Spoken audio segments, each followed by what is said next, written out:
បាទជាសួរពុកម៉ែបងប្អូនជាពិសេសបងប្អូនដែលរស់នៅភូមិសំរងម៉ាត់សម្បត្តិពពេលនិយាយរួមទៅបងប្អូនដែលរស់នៅជុំវិញសាលាភាសាអង់គ្លេសសំរងយើងបាទឥឡូវសាលាយើងមានហើយគឺទឹកស្អាតទឹកម៉ាញ់តិចដែលមានជាតិរ៉ែ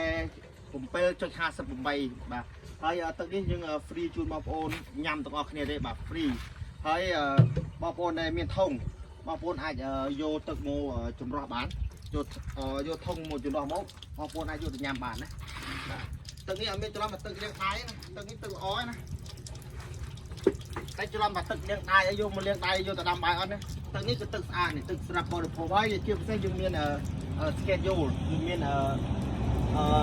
មានញ៉ាំទឹកវា40គីឡូទៅ40បែកឲ្យញ៉ាំប្រហែលមីលីដាក់មានអានេះទាំងអស់បាទនេះហើយយើងបានម្ចាស់ជំនួយពី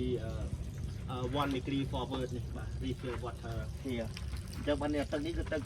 ល្អទេបងប្អូនគឺទឹកដែលមានជាតិរ៉ែបាទសូមអរគុណ